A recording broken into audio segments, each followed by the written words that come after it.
So today we're going to replace the power steering pump because it's whining, making a lot of noise when it's really cold.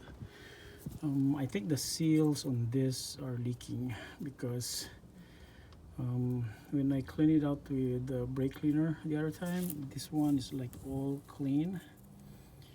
Then the next few days I see some leakage over here, and then the whole body gets wet. I think, yeah, there's a leak in here, probably the o-ring. This one doesn't have any, and I think most of the leak is coming from this side of the body, and then it spreads here. So I think this power steering pump is due to be changed. We'll see with the replacement one. So basically what we're going to do is we're going to remove this intake. So there's like number 6 hex bolts in here, the other side too.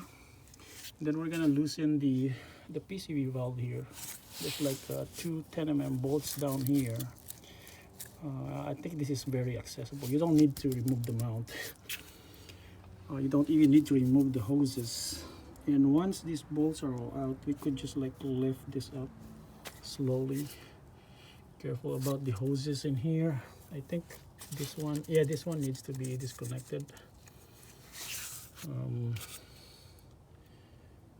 Yeah, I think this area here, this should be fine. You don't need to disconnect probably this one, but I think it's longer. So we just need to like pry it up such that we could access the bolt. 6mm hex. Here's that special 10mm bolts. Yeah, this still holds the intake, and it's way different from the rest. Yeah, it's not easy to access this one. Here's the bolt layout. So the one on the rearmost, the top ones are longer, and then the rear ones are shorter. They're basically the same as the one in the front. So we have 9 in the front, and we got 2, 4, 6, get 7 and 5. So we got 12 at the rear. The bolts are out. It's now easy to move this, but we have to make sure that we got this loose, and PCV over there. I think we got 2 10mm bolts that we need to take out. There's like hoses in here, so if you don't have a replacement, then you should be careful taking these out slowly. So getting the PCV vault out. Yeah, it's not so tight in here. The PCV valve, or the PCV, is actually very loose now. There's 2 hoses here that we need to take out. The one over here that connects to this vacuum valve. Yep. Well, we need to take this out, and it's stuck. Yeah. There's one over here. Connects over here. Maybe we should just like do it here, since it's soft over here, and then this one over here.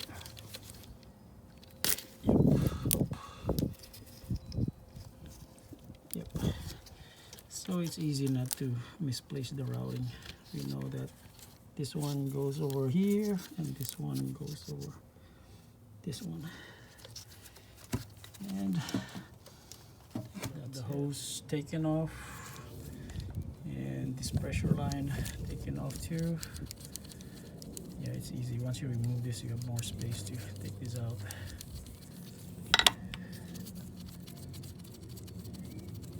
And the o-ring on this one is bad, so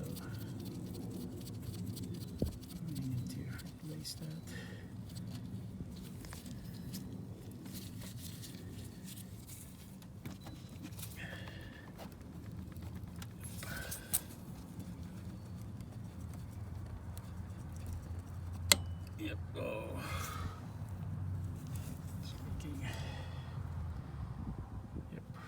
to take this out so that you could easily pull the steering pump. Taking the three 12mm bolts on the steering pump.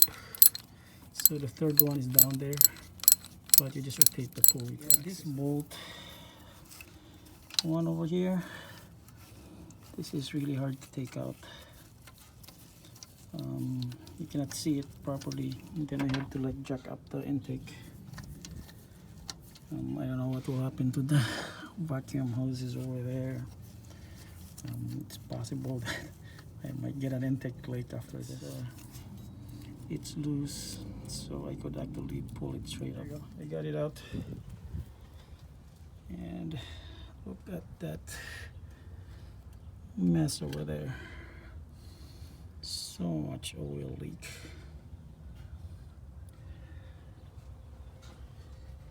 Yep. Now installing it on the serpentine belt, this is gonna be fun. Yeah, like this has been like leaking from the body itself. This is the bolt down there. It's a 10mm. So this bolt is really hard, and yeah, it's over there. You've only got like a small clearance to work on it. Best thing you should do is pretty much remove the whole intake to make things life easier. But if you're not planning on taking the intake because of you don't have a replacement for the hoses, yeah, you'll pretty much enjoy this process. It's not fun, but it's doable. I got the new power steering button up. Yeah, it took me a while to do this one, so you'll save time if you remove this whole thing. So I'm gonna return, or I'm gonna bolt in this one up and then put the serpentine belt back in. Yeah, this is my setup for taking out the serpentine belt and loosening the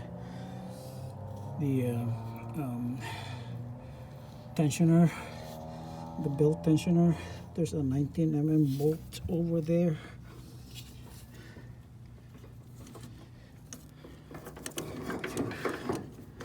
Got my light. It's way down there, and I use a pipe to get some leverage. And you have to like pull it slowly. There's like a dumper on this one. It's kind of different from other tensioner that I know. You have to like slowly loosen it, not immediately.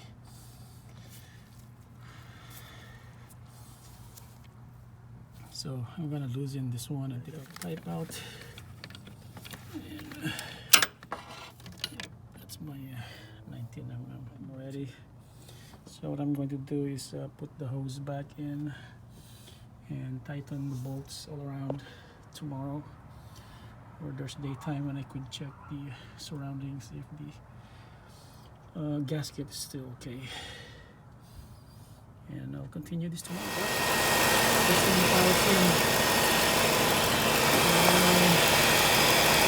have lots to do in here, and it's not bubbling or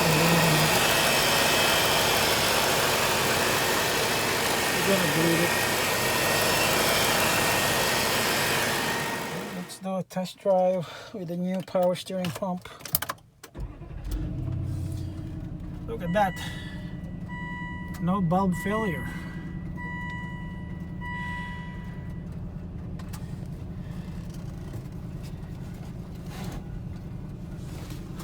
Well, it's warmed up, so no whining.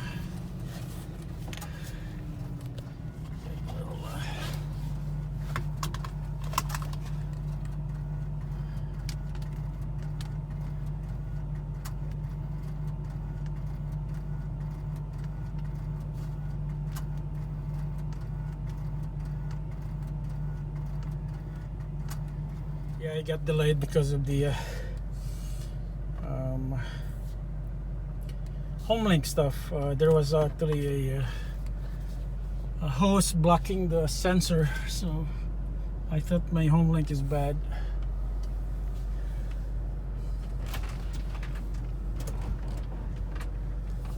Okay.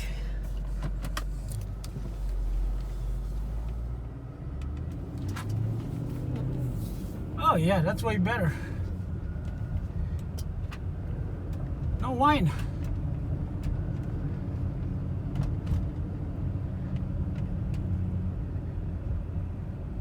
No whine, and there's no loosened fluid.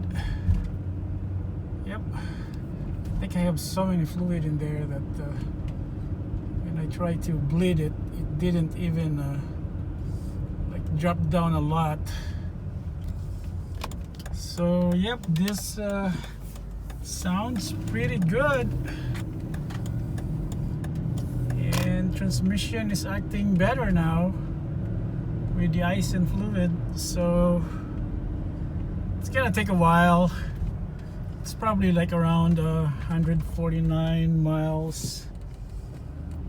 Oh, not really 149, probably, oh yeah, it's only around 100 miles since I put it in. So, and my gas is low with all those tests. Quite an expensive test though.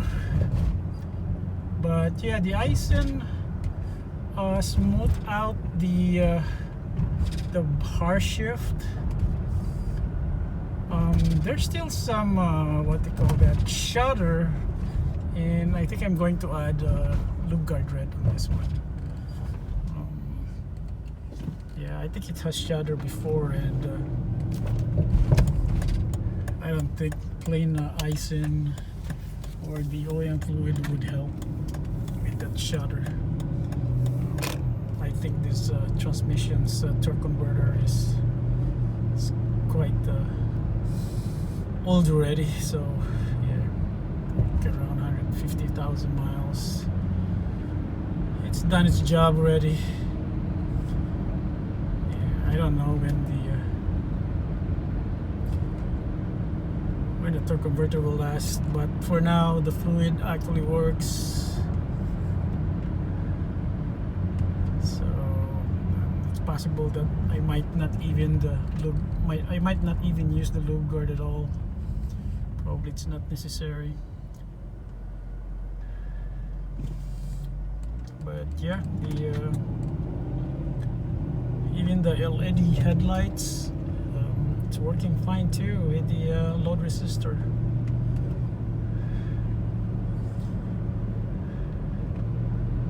So I'm gonna go ahead, make some improvements on this car and see if it will be a good daily driver. Well, not really daily driver, but probably twice or thrice a week driver, depending. Yep. But yeah, the suspension, I got it all fixed. The only thing, I think the problem right now is I'm seeing some sort of a groaning noise on the steering wheel. I think it needs some lubrication, I think. But yeah, in terms of the whine, it's gone, and it's 39 degrees now. Well, I think it's probably around 30 or maybe 25. I don't trust this temperature regularly.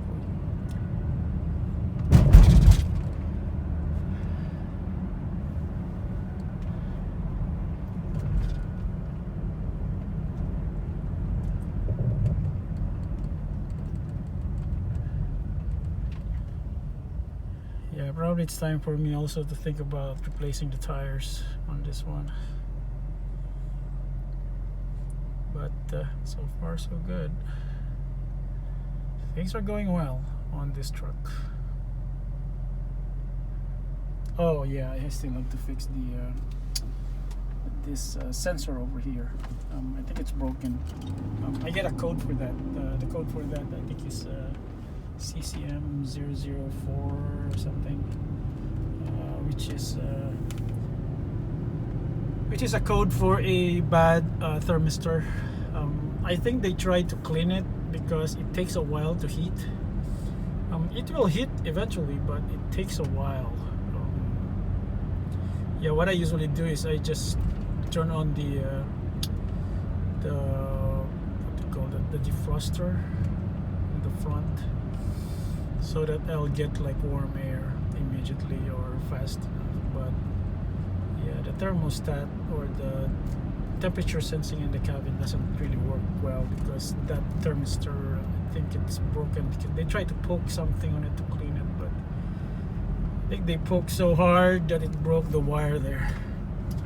So I'm gonna do some surgery on this climate control module. And in the CD, I think I'm just gonna disconnect the motor there so that it will not make a noise when it starts. Oh yeah, look at that. Even with the load resistor, the LED light is still the same. Didn't change at all.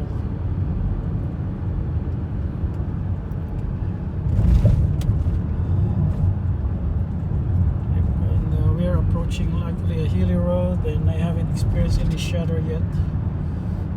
Sometimes it does, but I don't know when it happens, but it happens. So yeah, maybe 200 miles from now things would go better. Maybe it's just some sort of an adaptation thing, but so far so good.